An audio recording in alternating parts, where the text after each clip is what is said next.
बहुत बहुत स्वागत है आपके साथ। मैं हूं राकेश पांडे। सुबह के 8 बजने वाले हैं। वक्त हो गया सुपरफास्ट 100 का। अगले 22 मिनट में नजर डालेंगे 100 बड़ी खबरों पर। नमस्कार, मैं हूं आपके साथ मैत्री त्रिपाठी। पहली खबर महाराष्ट्र से। आज महाराष्ट्र के मुख्यमंत्री देवेंद्र फडणवीस की अग्नि परीक्षा है। फडणवीस को आज विधानसभा में बहुमत साबित करने हैं। शिवसेना ने अभी अपने पत्ते पूरी तरह से नहीं खोले हैं। हालांकि एनसीपी ने फडणवीस सरकार को बाहर से समर्थन देने की बात कह दी है। विधानसभा में बीजेपी और सहयोगी मिलाकर 122 विधायक हैं। बहुमत साबित करने के लिए 145 विधायक चाहिए, यानी फडणवीस सरकार को 23 और विधायकों की जरूरत होगी। खबर है कि फडणवीस ने उद्धव ठाकरे से फोन पर बात की है। बीती रात बीजेपी के सारे विधायक डिनर पर एक साथ जमा हुए। मुख्यमंत्री देवेंद्र फडणवीस और बाकी विधायकों ने आगे की रणनीति पर भी बात की। उधर शिवसेना प्रमुख उद्धव ठाकरे ने अपने सभी विधायकों की बैठक बुलाकर पार्टी की रणनीति तय की।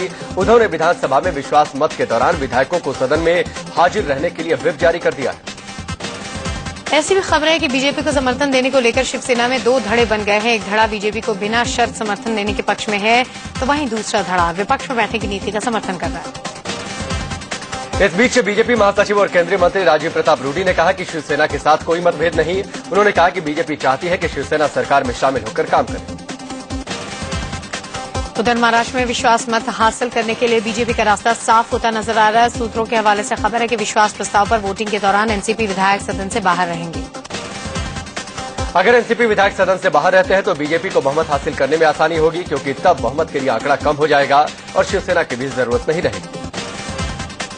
महाराष्ट्र में फडणवीस सरकार के बहुमत परीक्षण से पहले विधानसभा अध्यक्ष का चुनाव होना है, जिसे लेकर घमासान मचा हुआ है। बीजेपी, शिवसेना और कांग्रेस ने अपने अपने उम्मीदवार मैदान में उतारे हैं। स्पीकर पद के लिए बीजेपी ने हरिभाऊ बागड़े को स्पीकर के लिए उम्मीदवार बनाया है, जबकि शिवसेना ने विजय अवती और कांग्रेस ने वर्षा गायकवाड़ को मैदान में उतारा है। सुबह 11 बजे से लेकर 1 बजे के बीच स्पीकर के चुनाव के लिए विधानसभा में वोटिंग होगी, जिसके बाद 2 बजे तक काउंटिंग होगी। फिर स्पीकर के नाम की घोषणा की जाएगी।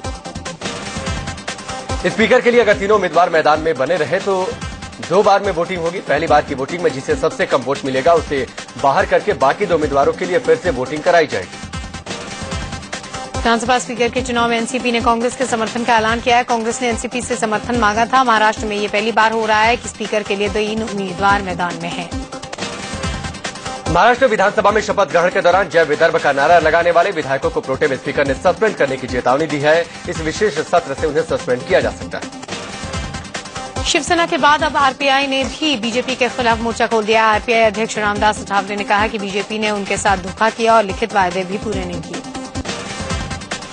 अठावले ने कहा कि पीएम ने उन्हें केंद्र में मंत्री बनाने का वादा किया था, लेकिन उन्होंने वादा पूरा नहीं किया। नरेंद्र मोदी जी ने मुझे बताया था कि जब विस्तार होगा 2 महीने के बाद, तो जरूर आपको मंत्रिमंडल में लिया जाएगा। इसीलिए जरूर मैं नाराज हूं। मेरी पार्टी के पूरे देश भर के लोग नाराज हैं। दिल्ली चुनाव को लेकर इंडिया न्यूज, संडे गार्जियन और सी वोटर के सर्वे में बीजेपी बहुमत हासिल करती नजर आ रही है। सर्वे में बीजेपी को 37, आम आदमी पार्टी को 26, कांग्रेस को 6 और अन्य के खाते में 1 सीट जाती दिख रही है। इंडिया न्यूज, संडे गार्जियन और सी वोटर के सर्वे के मुताबिक दिल्ली में आज चुनाव हुए तो 44% लोग बीजेपी को वोट देंगे, जबकि 39% ने आम आदमी पार्टी, 11% ने कांग्रेस और 6% ने अन्य को वोट देने की बात कही है। इंडिया न्यूज, संडे गार्जियन और सी वोटर के सर्वे के मुताबिक बीजेपी को पीएम मोदी के नाम पर वोट मांगने से फायदा मिलेगा। 71% लोग ऐसा मानते हैं। 16% को लगता है कि मोदी का जादू नहीं चलेगा। इंडिया न्यूज, संडे गार्जियन और सी वोटर के सर्वे के मुताबिक दिल्ली के लोगों ने नरेंद्र मोदी को सबसे लोकप्रिय नेता माना। 58% लोगों ने मोदी के पक्ष में राय दी है, जबकि 34% ने केजरीवाल का समर्थन किया। इंडिया न्यूज, संडे गार्जियन और सी वोटर के सर्वे के मुताबिक 59% लोगों का मानना है कि बीजेपी को दिल्ली में सीएम कैंडिडेट घोषित करना चाहिए। 34% इसे जरूरी नहीं मानते। इंडिया न्यूज, संडे गार्जियन और सी वोटर के सर्वे के मुताबिक 38% लोग दिल्ली में दोबारा चुनाव के लिए आम आदमी पार्टी को जिम्मेदार मानते हैं, जबकि 21% लोगों को लगता है कि बीजेपी के चलते दोबारा चुनाव हो रहे हैं। म्यांमार पहुंचे प्रधानमंत्री मोदी आज भारत दक्षिण एशियाई देशों के समूह आसियान के सम्मेलन में हिस्सा लेंगे। कल पीएम पूर्व एशिया शिखर सम्मेलन में शिरकत करेंगे। 10 दिनों के विदेश दौरे पर निकले पीएम मोदी ने पड़ोसी देश म्यांमार की राजधानी नेपिटो में राष्ट्रपति थेन सेन से मुलाकात की। दौरे के पहले पड़ाव म्यांमार के बाद पीएम का ऑस्ट्रेलिया और फिजी का दौरा। म्यांमार में प्रधानमंत्री मोदी चीन के प्रधानमंत्री ली कचियांग से मुलाकात करेंगे। चीनी प्रधानमंत्री से ये उनकी पहली मुलाकात होगी। साथ ही मोदी म्यांमार में विपक्ष के नेता आंग सान सू की से भी मिल सकते हैं। म्यांमार के बाद पीएम मोदी 14 नवंबर को ऑस्ट्रेलिया के लिए रवाना हो जाएंगे। 15 और 16 नवंबर को पीएम ऑस्ट्रेलिया के ब्रिस्बेन में G20 सम्मेलन में शिरकत करेंगे। ऑस्ट्रेलिया दौरे पे ब्रिस्बेन में जापान के प्रधानमंत्री शिंजो आबे पीएम प्रधानमंत्री मोदी को डिनर देंगे। पीएम मोदी के जापान दौरे के बाद से मोदी और आबे एक दूसरे की तारीफ करते रहे हैं। 17 नवंबर को पीएम मोदी सिडनी के ओलंपिक पार्क में आयोजित भारतीयों के कार्यक्रम में हिस्सा लेंगे। इसके बाद 18 नवंबर को मोदी ऑस्ट्रेलिया की संसद को संबोधित करेंगे। 18 नवंबर को ऑस्ट्रेलिया के पीएम टोनी अबॉट ने पीएम मोदी के लिए स्पेशल डिनर रखा है। पीएम मोदी के लिए खास डिनर मेलबर्न क्रिकेट ग्राउंड पर आयोजित किया जाएगा। 17 और 18 को ही ऑस्ट्रेलिया से द्विपक्षीय मुद्दों पर बातचीत होगी। ऑस्ट्रेलिया से पीएम मोदी 19 नवंबर को फिजी के लिए रवाना होंगे। 33 साल बाद किसी भारतीय पीएम की फिजी यात्रा होगी। फिजी में पीएम द्विपक्षीय मुद्दों पर बात करने के बाद 20 नवंबर को स्वदेश लौट आएंगे। अमेरिका राष्ट्रपति बराक ओबामा भी म्यांमार और ऑस्ट्रेलिया में होंगे। इस दौरे में मोदी की ओबामा से मुलाकात हो सकती है। ओबामा के अलावा मोदी कई और देशों के राष्ट्र प्रमुखों से भी मिलेंगे। 10 दिनों के दौरे में पीएम 24 बैठकों में हिस्सा लेंगे और 40 देशों के राष्ट्राध्यक्षों से मुलाकात करने वाले हैं। पीएम नरेंद्र मोदी का अब तक का ये सबसे लंबा विदेशी दौरा होगा। नेहरू जयंती के कार्यक्रम में प्रधानमंत्री को न्योता नहीं मिलने पर बवाल बढ़ गया है। इस मामले में बीजेपी ने कांग्रेस को निशाने पर लिया। प्रवक्ता संबित पात्रा ने कहा कि पीएम देश का होता है और कांग्रेस ने उन्हें न्योता नहीं देकर देश का अपमान किया है। नेहरू जयंती पर पीएम मोदी को न्योता नहीं देने को कांग्रेस के वरिष्ठ नेता हंसराज भारद्वाज ने गलत बताया। उन्होंने कहा कि कांग्रेस को पीएम को न्योता देना चाहिए था। दरअसल कांग्रेस ने जवाहरलाल नेहरू की 125वीं जयंती पर आयोजित अंतर्राष्ट्रीय कॉन्फ्रेंस में प्रधानमंत्री नरेंद्र मोदी को न्योता नहीं दिया है। खास बात यह है कि कांग्रेस ने इस कार्यक्रम में दुनिया के कई नेताओं को बुलाया है। यूपी के राज्यपाल राम नाईक ने दावा किया कि अयोध्या मसला 5 साल के अंदर सुलझा लिया जाएगा। नाईक ने कहा कि पीएम मोदी अयोध्या के शांतिपूर्ण समाधान के लिए एक योजना पर काम कर रहे हैं। बिहार के सीएम जीतन राम मांझी ने एक बार फिर विवादित बयान दिया है। मांझी ने बिहार नेपाल बॉर्डर के वाल्मीकि नगर में कहा कि ऊंची जाति के लोग बाहर से आए हैं और आदिवासी यहाँ के रहने वाले हैं। तुम आदिवासी हो, हम लोग हिंदुस्तान के आदिवासी हैं जो बाहर से आर्यन आकर के हम पर आक्रमण किया। आज दूसरा जाति जो बड़ी जाति की बात करते हैं वे लोग सब विदेशी हैं। हम लोग सब आदिवासी हैं, मूल निवासी यहाँ का, हमारा यहाँ अधिकार है। जीतन राम मांझी ने वन विभाग के अधिकारियों को भी नहीं बख्शा। मांझी ने कहा कि वन विभाग के अधिकारी जंगल में दिया जलाकर रंगरेलियां मनाते हैं। करता है आपको शादी वादी में बाजा नहीं बजाने देता है और अपने सुनते हैं कि रात में मौज मस्ती करता है दिया जलाकर के। समाजवादी पार्टी के अध्यक्ष मुलायम सिंह यादव ने नरेंद्र मोदी को चालाक प्रधानमंत्री बताया। मुलायम ने कहा कि संसद के अंदर मोदी उनके सवालों को चालाकी से टाल जाते हैं। मुलायम ने कहा कि सरकार ने उनके दबाव में महंगाई रोकने के लिए कदम उठाए। चुनाव में लगातार हार के बाद अब राहुल गांधी पार्टी में जान फूंकने की तैयारी में है। कांग्रेस उपाध्यक्ष 1977 और 1989 में इंदिरा गांधी और राजीव गांधी की यात्राओं की तर्ज पर जनसंपर्क यात्रा पर निकलेंगे और लोगों से मुलाकात करेंगे। झारखंड चुनाव बीजेपी ने अपना घोषणा पत्र जारी कर दिया है। रांची में इस दौरान बीजेपी अध्यक्ष अमित शाह और अरुण जेटली मौजूद थे। सांसद आदर्श ग्राम योजना के तहत केंद्रीय मंत्री नितिन गडकरी ने नागपुर से सटे 5 गांव को गोद में लिया है। इस गांव की आबादी 5000 है और ये नागपुर से महज 15 किलोमीटर की दूरी पर है। बीजेपी ने जम्मू कश्मीर में अलगाववादी नेता सज्जाद लोन की पार्टी पीपल्स कॉन्फ्रेंस के साथ गठबंधन के कयास को खारिज कर दिया। केंद्रीय मंत्री जितेंद्र सिंह ने कहा कि बीजेपी कश्मीर में अकेले दम पर चुनाव लड़ेगी। दरअसल कश्मीर में सज्जाद लोन के साथ गठबंधन करने के कयास को तब बल मिला जब लोन ने पीएम नरेंद्र मोदी से मुलाकात की। इस मुलाकात को जम्मू कश्मीर के चुनाव से जोड़कर देखा जा रहा था। अस्पताल में भर्ती हरियाणा के संत रामपाल की ताजा तस्वीरें सामने आई हैं। तस्वीरों में डॉक्टर संत रामपाल का चेकअप करते नजर आ रहे हैं। 2 दिनों में उनका 3 बार मेडिकल चेकअप हो चुका है। संत रामपाल की गिरफ्तारी को लेकर हाईकोर्ट की सख्ती के बीच अब भी हिसार में तनाव बना है। संत लोक आश्रम पर रामपाल के हजारों समर्थक जुटे हुए हैं। हाईकोर्ट ने हरियाणा के डीजीपी से कहा है कि 17 नवंबर को संत रामपाल को हर हाल में कोर्ट में पेश करना होगा। संत रामपाल को 2006 में जमीन विवाद को लेकर एक शख्स की हत्या का केस दर्ज है। देश के सभी सरकारी बैंकों में आज ताला लटका रहेगा। वेतन वृद्धि की मांग को लेकर बैंकों के करीब 10 लाख कर्मचारी आज एक दिन के सांकेतिक हड़ताल पर रहेंगे। अलीगढ़ मुस्लिम यूनिवर्सिटी के एक अजीबोगरीब फरमान पर बवाल मच गया है। वाइस चांसलर जमीरुद्दीन शाह ने कहा कि लड़कियों के चलते लाइब्रेरी में भीड़ बढ़ जाती है, इसलिए लड़कियों की एंट्री नहीं होनी चाहिए। दरअसल अलीगढ़ मुस्लिम यूनिवर्सिटी के वाइस चांसलर जमीरुद्दीन शाह ने कहा कि लाइब्रेरी में बैठने की जगह की कमी है और लड़कियों के आने से 4 गुना ज्यादा लड़के आ जाएंगे।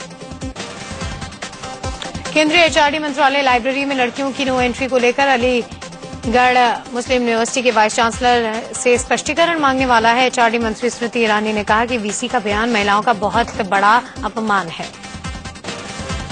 एमयू के इस फरमान को केंद्रीय अल्पसंख्यक मामलों के राज्य मंत्री मुख्तार अब्बास नकवी ने दुर्भाग्यपूर्ण बताया और कहा कि ये दकियानुसी सोच है। राष्ट्रीय महिला आयोग की सदस्य शमीना शफीक ने कहा कि लाइब्रेरी में जगह नहीं है तो जगह बनानी चाहिए, न कि लड़कियों की एंट्री पर रोक लगानी चाहिए।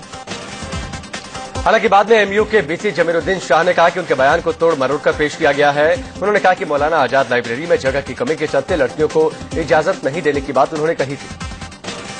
छत्तीसगढ़ के बिलासपुर में नसबंदी के ऑपरेशन से 11 महिलाओं की मौत के बाद रमन सिंह सरकार हरकत में आए। सरकार ने फैमिली प्लानिंग के प्रोग्राम अफसर समेत 4 डॉक्टर्स को निलंबित कर दिया। सीएम ने इन चारों के खिलाफ एफआईआर के निर्देश दिए। महिलाओं की हुई मौत पर पीएम नरेंद्र मोदी ने दुख जताया। म्यांमार से ही पीएम ने छत्तीसगढ़ के सीएम रमन सिंह को फोन किया और उनसे जांच कर कार्रवाई करने के लिए कहा। महिलाओं की मौत मामले में सीएम रमन सिंह ने जांच के लिए 3 सदस्यों की कमेटी भी बना दी है। मृतक के परिजनों के लिए 4-4 लाख के मुआवजे का ऐलान किया गया है। साथ ही प्रभावितों को 50,000 की मदद मिलेगी। उधर बिलासपुर में महिलाओं की मौत पर केंद्र ने राज्य सरकार से रिपोर्ट मांगी है। केंद्रीय स्वास्थ्य राज्य मंत्री श्रीपद नाइक ने कहा कि रिपोर्ट आने के बाद दोषियों पर कार्रवाई होगी। आज एम्स के डॉक्टरों का एक दल बिलासपुर जाएगा। दरअसल बिलासपुर में फैमिली प्लानिंग कैंप में 83 महिलाओं का ऑपरेशन हुआ था, जिनमें से 11 महिलाओं की मौत हो गई थी। कान पिंडारी में नसबंदी का एक कैंप चलाया गया था, जहां ऑपरेशन के बाद महिलाओं की हालत बिगड़ती चली गई।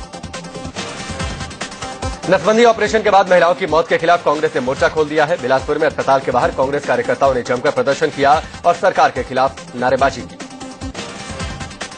बिलासपुर में नसबंदी ऑपरेशन के बाद हुई महिलाओं की मौत के खिलाफ दिल्ली में भी प्रदर्शन हुआ। दिल्ली में छत्तीसगढ़ भवन के बाहर AIDWA की कार्यकर्ताओं ने प्रदर्शन किया और सरकार के खिलाफ नारेबाजी की। भोपाल में कांग्रेस की बैठक के दौरान जमकर हंगामा हुआ। कांग्रेस नेताओं के 2 गुटों के बीच जमकर मारपीट भी हुई। बताया जा रहा है कि कांग्रेस नेता मानक अग्रवाल और दूसरे गुट के समर्थकों में झड़प हो गई। कांग्रेस नेताओं की इस झड़प को वर्चस्व की लड़ाई से जोड़कर देखा जा रहा है। इस झड़प के दौरान कांग्रेस के कुछ नेताओं के कपड़े फट गए और कुछ को चोटें भी आईं। हालांकि कांग्रेस नेता मानक अग्रवाल का कहना है कि इस पूरे हंगामे के पीछे संघ के कार्यकर्ताओं का हाथ है। ये लोग जबरन पार्टी दफ्तर में घुसे और हंगामा किया। पुलिस का कहना है कि शिकायत मिलने पर वो कार्रवाई करेगी। असम के डिब्रूगढ़ में सीआरपीएफ जवानों और भारत कॉर्पोरेशन प्राइवेट लिमिटेड के मजदूरों के बीच जमकर संघर्ष हुआ। मजदूरों ने सीआरपीएफ जवानों पर पथराव किया तो जवानों ने जमकर लाठियां बरसाई। बताया जा रहा है कि सीआरपीएफ के जवानों ने तलाशी के दौरान एक मजदूर के कपड़े उतार दिए। इसी से भड़के मजदूरों ने हंगामा शुरू कर दिया। मजदूर सीआरपीएफ जवान की गिरफ्तारी की मांग कर रहे थे। जोधपुर सेशंस कोर्ट के सामने एक महिला को पुलिस वाले ने जमकर पीटा। लेडी कांस्टेबल होने के बावजूद ये सिपाही इस महिला से मारपीट करता दिखा। दरअसल कोर्ट के सामने आसाराम की महिला समर्थक हंगामा कर रही थी। रोकने पर उन्होंने पुलिस पर हमला किया, जिसके बाद 8 महिलाओं को गिरफ्तार किया गया। आईएएस दुर्गा शक्ति नागपाल की पोस्टिंग दिल्ली में हो गई है। दुर्गा को कृषि मंत्री राधा मोहन सिंह का OSD बनाया गया है। अभी तक दुर्गा शक्ति को यूपी में पोस्टिंग थी। खनन माफियाओं के खिलाफ कार्रवाई और ग्रेटर नोएडा में अवैध निर्माण को रोकने पर दुर्गा शक्ति नागपाल को सस्पेंड किया गया था।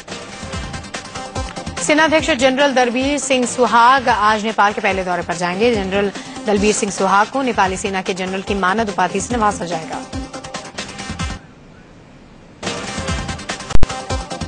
दिल्ली के JNU में PhD की पढ़ाई करने वाली छात्रा के साथ बलात्कार का मामला सामने आया है। 25 साल की लड़की का आरोप है कि उसके जानकार ने कई हफ्तों तक उसके साथ रेप किया। पुलिस ने मामला दर्ज करके फरार आरोपी की तलाश शुरू कर दी है। देहरादून पुलिस ने एक लड़की से गैंगरेप और उसके प्रेमी की हत्या के मामले में 4 लोगों को गिरफ्तार किया है। दिल्ली से देहरादून घूमने आए प्रेमी जोड़े को चक्राता के पास एक ड्राइवर और उसके 3 साथियों ने बंधक बना लिया था।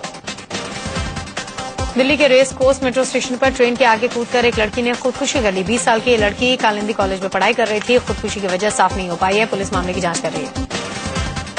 दिल्ली के लक्ष्मीनगर इलाके में देर रात बदमाशों ने एक ATM लूटने की कोशिश की। बदमाशों ने ATM के अंदर काफी तोड़फोड़ भी की, लेकिन लूट में नाकाम रहे। पुलिस CCTV फुटेज की मदद से बदमाशों की तलाश में जुट गई है।